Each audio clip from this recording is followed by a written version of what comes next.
Hello, my name is Rick Moore, and I welcome you to another episode of Write. Today, we're going to be interviewing author Jude Matulich-Hall for the third interview. And she's the author of the Everstream Chronicles, which I really think you should get that book because it's fantastic, it's well written, and you'll really, really enjoy it. How you doing, Jude? I'm doing great. Thank you, Rick. Yes, you ready for your interview? Yeah. All right, let's start. What is the most valuable piece of advice you've ever been given about writing? I think it has to be to go with the flow, and always go forward. So, to back up a little bit, when I wrote the Eversteam Chronicles, it took me 4 years, but I was constantly going back. It wasn't Yep. for every day for 4 years. That would Yes. a book this big, but I leave it and then I'd come back, and every time I'd come back I'd go all the way back to the beginning and read it from the beginning and make changes and edits. And so it was probably the first 3 years of writing that's what my process was. I would just keep going back to the Right. beginning to remind myself where I was, what was going on, even though I knew the story. And so I um understand.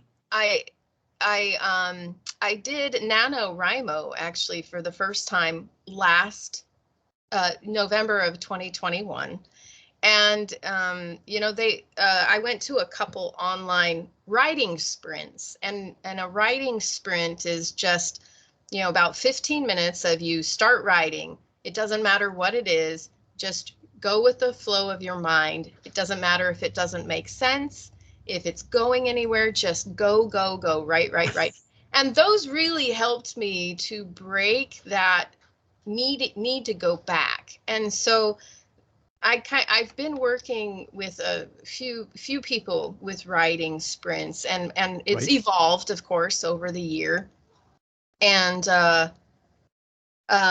it was NaNoWriMo 2020, I mean. Oh, right, right. That's where, yeah. So over a year and a half of refining and making these writing sprints my own, it taught me to not go back. So the novel I'm working on now, I just kept going forward. And of course, I finished it, or I am finishing it. I still have the ending to do, but Yep.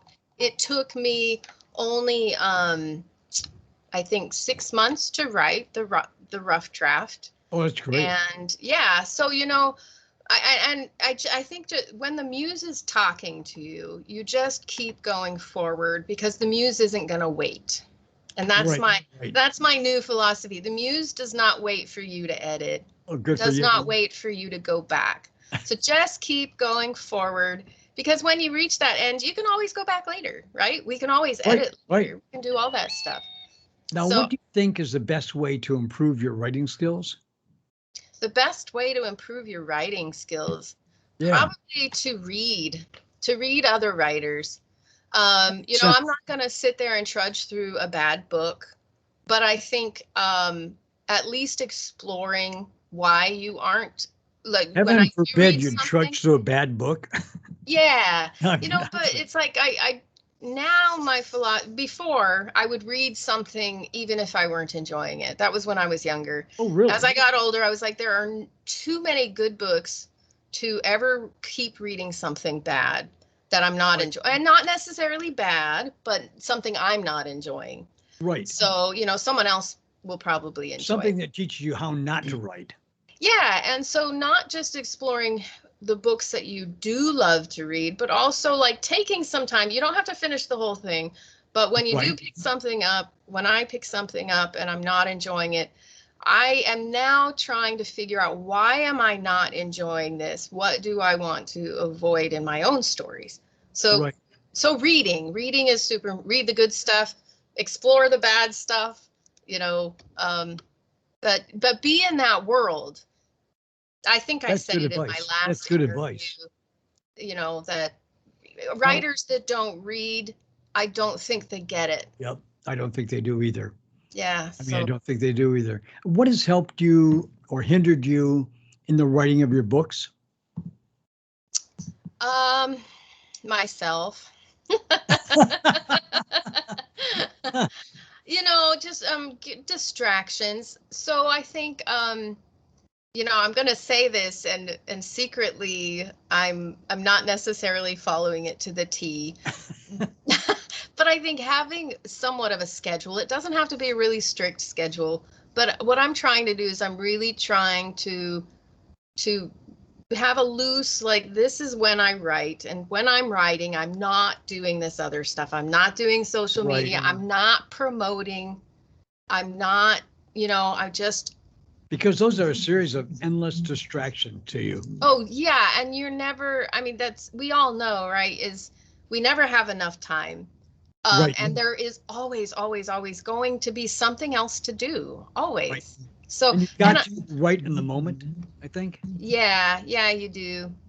Yeah. Honestly. Now, would you say your writing energizes you or exhausts you, or both? Both. Yeah. Both? Oh, totally both. So when I'm in the mode, and the muse has a hold of me, dragging me along, and the words are they're coming out of the fingers faster than my brain can keep up, or other way around, whatever. It's very energizing. I could write till 2:00 in the morning. But then, of course, but it is physically exhausting when I really trudge through a great scene and I really get it down. It's energizing while I'm doing it, but then afterwards there is like this mental exhaustion, and even like a physical exhaustion from sitting, over the keyboard, sitting for too long. I actually did that yesterday. I was finishing up a screenplay that I'm a screenplay writer for a cable television show out of Kalamazoo, Michigan, with Kenji. Yeah, and it's a completely kind of style of writing than my novels. But I was finishing up, and I just kept going because I knew I was so close. But I must have sat in this very spot for probably 3 hours without moving. Well, it's stretching yourself, isn't it? It is. Oh, yeah. I have to move. I have to get up. I have to stretch. Yep. I have to do all that stuff. But so it can be really hard on the body too. But you got to take. What would you say is the best money you've ever spent on your writing? I'll show you. This little baby right here. Whoa, that's great. Yeah. Oh, it's like a typewriter, isn't it? Yeah. It's a keyboard though, right? It is. It's a keyboard, but and it's a Bluetooth keyboard. I bought this that's great. When my book got picked up, I bought this as a gift for myself. Yeah. How much did it cost? How much did it cost, by the way? Ooh. This is about a $300 keyboard. Whoa, that's a lot, but hey. I got a pretty leather case with it. Oh my God. Yeah. It works with a tablet, so I can travel with it. It's heavy. But well, that's pretty good, actually, that it works with a tablet. Oh, yeah, yeah. And you can type with your phone too, right? With my phone? Yeah.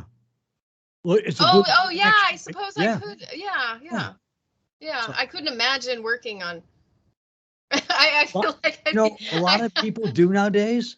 I was picturing like trying to type on this little, but yeah, the if I didn't want to carry around the tablet, it would work with my phone. All right. Has publishing and writing a book changed the way you see yourself? Oh yeah.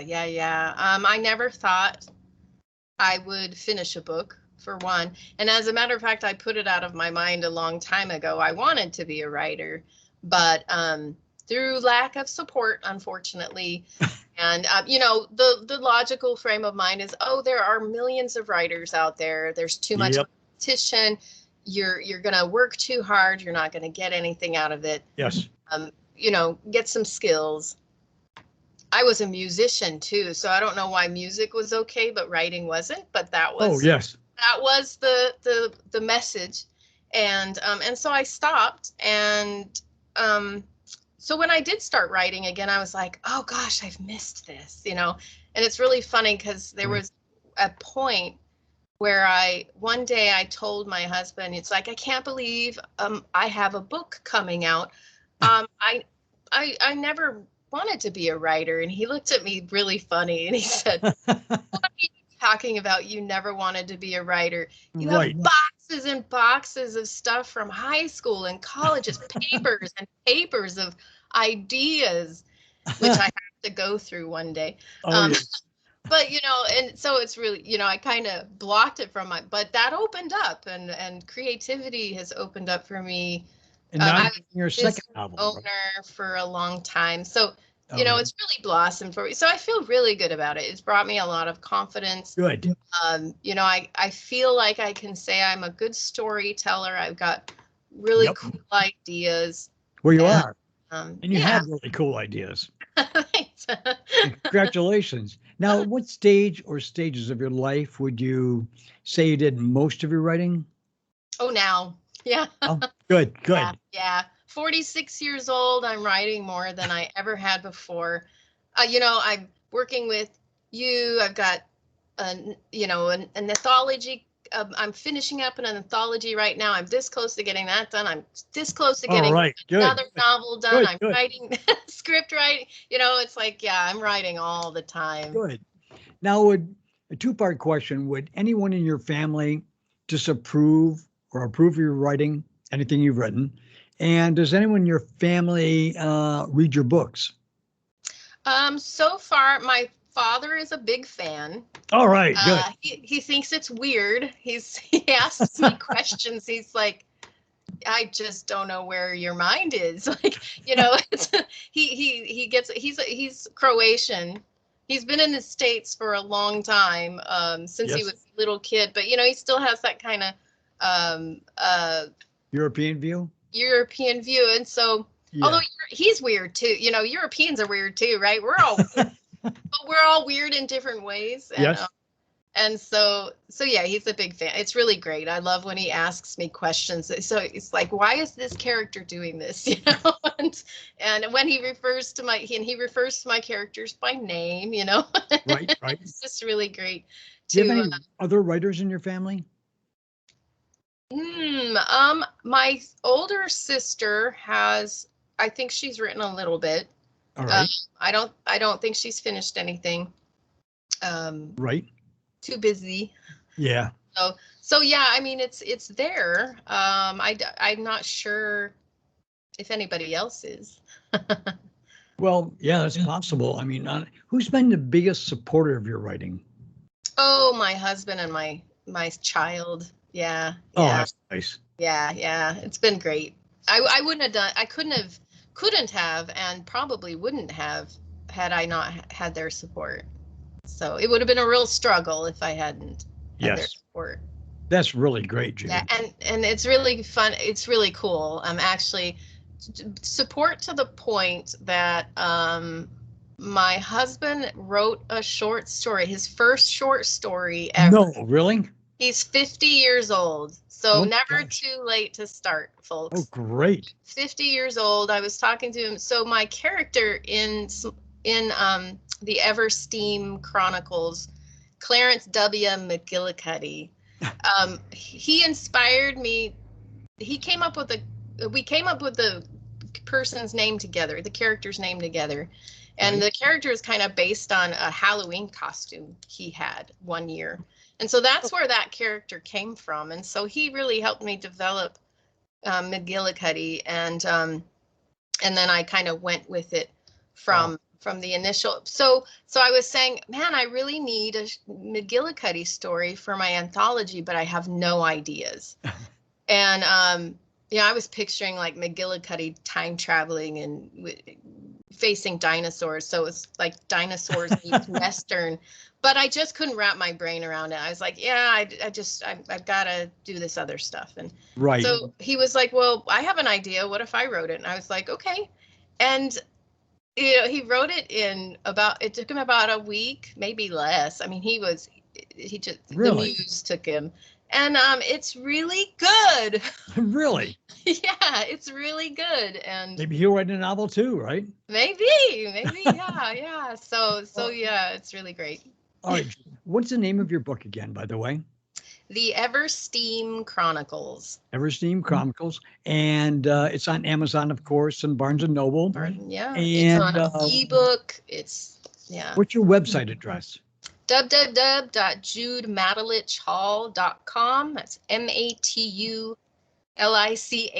You better spell your name right. Had to think about And that. what's your Facebook page? It's under my name, Jude Matulich-Hall, but I also have JMH Writers and Illustrators group, which is a group for creatives dealing with the written word. So the illustrators are somehow involved with written word too, whether it's comic books, Right. you know, whatever. Novels. Graphic novels. Yeah, lots of those. Yeah, we got movie people in there. We've got all sorts of people in there. So. All right. Your publisher is whitecatpublications.com. Mm-hmm. And all right, I'll see you for the next interview. Great. All right. I'll see you then. All right. Thanks. Bye-bye. Bye.